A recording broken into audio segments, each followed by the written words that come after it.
What's up everybody, it's your boy DFL, and on this episode I'll be teaching you guys, or showing you guys, how to draw dynamic poses the Marvel way. Well, it's my attempt. So without further ado, let's go. Alright, let's go. So let's start off with the angle we want our figure. Just to like wave your lines, that's where you're from the top to the bottom, where you want the head to start and where you want the legs to finish, you know. Drawing the arms and the legs where you want it. Draw circles for the joints, and then you can connect those joints into cylinder type shapes, and then when you're ready you can join them up, add flesh or clothing. And a good rule of thumb is that when you do your drawing, that you draw all the anatomy, you know, through to the other side. So when you do cover it up, where your arm should come out on the other side, or hands or foot, they're in the right position.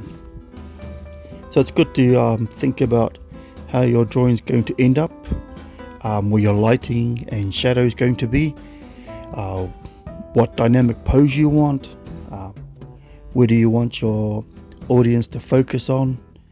And right here I'm starting to fill in the figure, and I'm thinking about what should I do.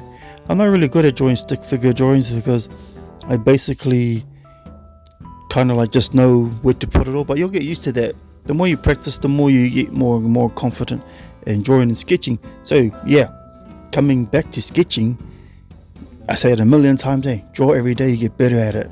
But I didn't have that luxury because I didn't have enough time to draw in a day. Yeah, I'll be lucky to get a drawing once a week or at least once a month. Sometimes it's been 3 months and I haven't drawn anything. Slow burner, eh? And don't forget to add in your lighting, posing, composition. Kind of work out what you want for the end result of your drawing. And this drawing's making me cringe. But it is a good exercise for you guys to, you can either follow along or watch, and you can skip it.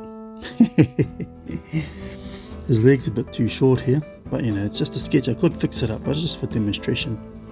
Now I'm going to show you how to draw an oversized figure. You know, let's draw the Kingpin, for example. Now a good way of drawing Kingpin is just draw some lines where you like to place the head, the body, the shoulders, arms, legs. And because he's a big guy, you could draw, for his joints, you can do more rounder shapes, or the places you would like to be large. And I think here I did his stomach and chest a bit too long. I think I should have been a bit shorter. It would have made him look more stockier. But here I go, drawing the round circles, the roundness of him. But I'm not actually going to draw him like that. That's just it's like a skeleton type shape, so like a frame, so that you can follow. And then just drawing the outside, you can just draw the clothing. It'd be much easier too. You don't want to accentuate all the creases, and you just want to give that appearance that he is a big guy. You know, you don't have to draw all of it, because then he might look out of shape, because we all know Kingpin's a bit of a tough guy. So here I'm just putting in a bit of detail, you know, just so you can see. To make someone look even real bigger, you could make the head smaller, but then it looks a bit hideous, really. So you kind of like make sure the head is appropriate for the body.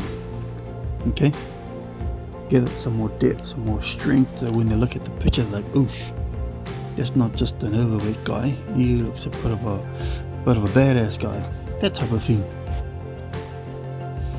This is your typical type pose, you know, he's just standing straight, facing forward. You know, for a big guy, his posture is pretty strong, pretty straight, eh? Should have given him some type of cane and an eyeglass.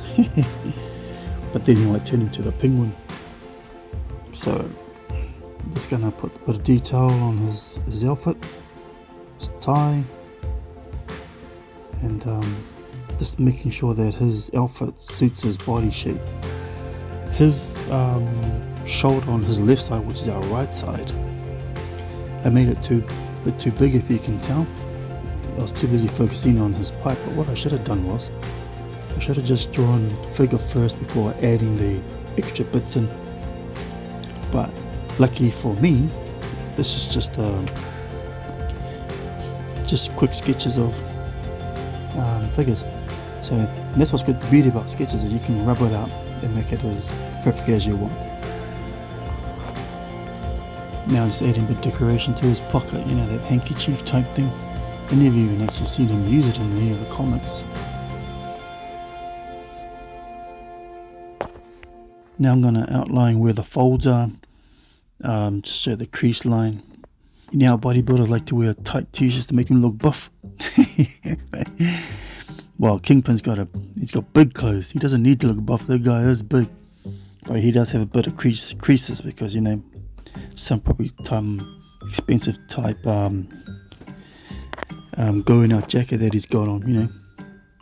Anyways, just adding a bit more detail, give it a bit more depth. I could shade it, but the purpose is not shading for this guy. Shading, he might lose a bit of his width, so it's best to just put in the little details to make it look more fuller. I had to cut my video here because I didn't realize that the camera wasn't focused when I was drawing his trousers, so I missed out on that bit. But his hands are pretty huge, and I was like, man, I should just draw the Hulk. That's what I need to do. I need to redeem drawing the Hulk, because when I first started my YouTube channel, I just jumped straight into it, no practice, just boom, straight did some drawing. But you know, like what I always say, you guys are going to watch me develop as I draw along. So I think this is the second day in a row I've drawn. So let's see if I can draw every day, and hopefully, because the goal is to get real good, and the purpose of drawing, I just like doing it. And if you enjoy what you do, you know, it shows. So my pictures are getting better and better and better. That's my personal view. Just adding in some darker shadows just to give them that more in-depth feeling. And I do really like this Kingpin, the character. I might do a few more. I like the way how he's looks menacing, and he's just standing there. It'd be cool to have him in when he's angry or, you know, doing something silly. Here I am just darkening the sides, making the light more bright on him. This figure here, that's just another way of drawing action figures.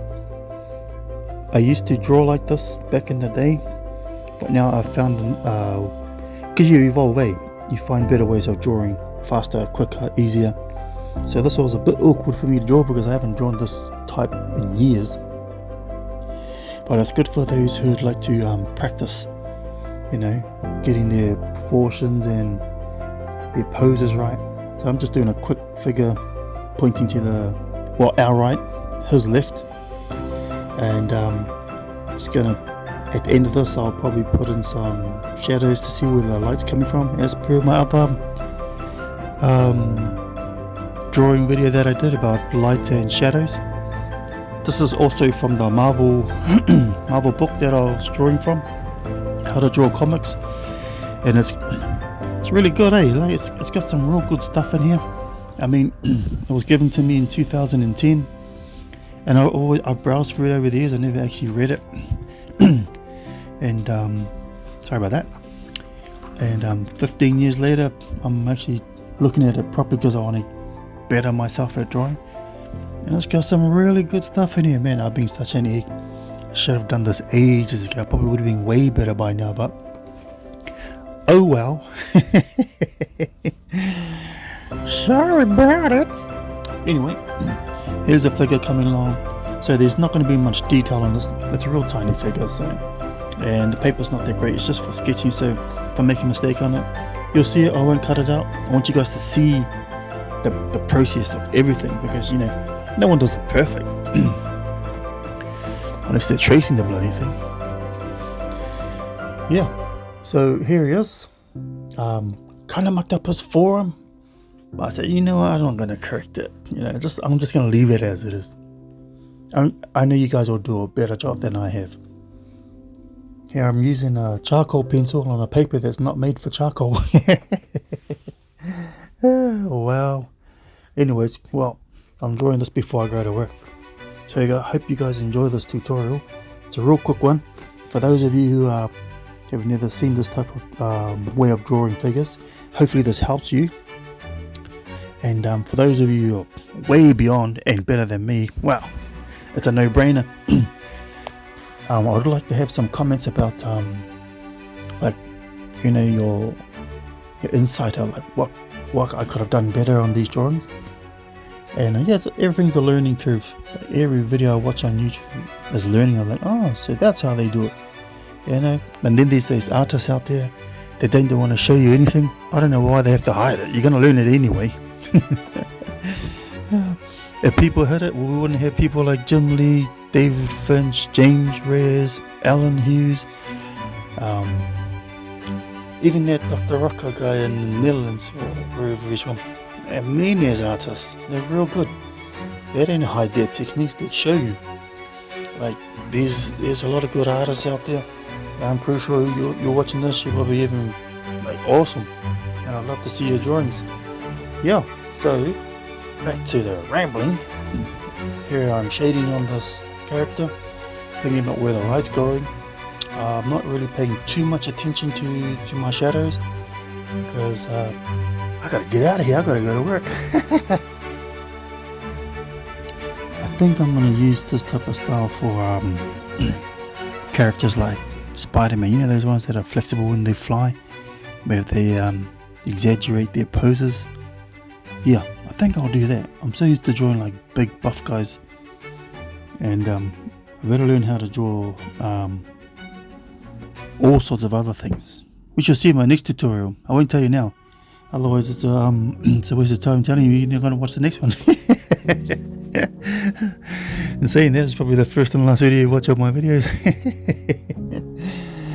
Anyways, back to Kingpin. Yeah, when you move away from drawing, you go back to it, you see some things, you go, oh, I could touch up here. And that's what you guys should do with your drawings too.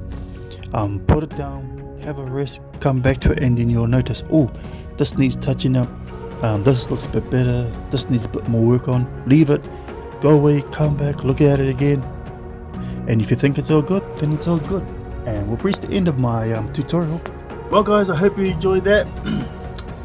And I don't know what I'll be showing you on the next one, but I'm hopefully that this tutorial is a bit helpful, a bit useful, and we'll just see what I do on the next one.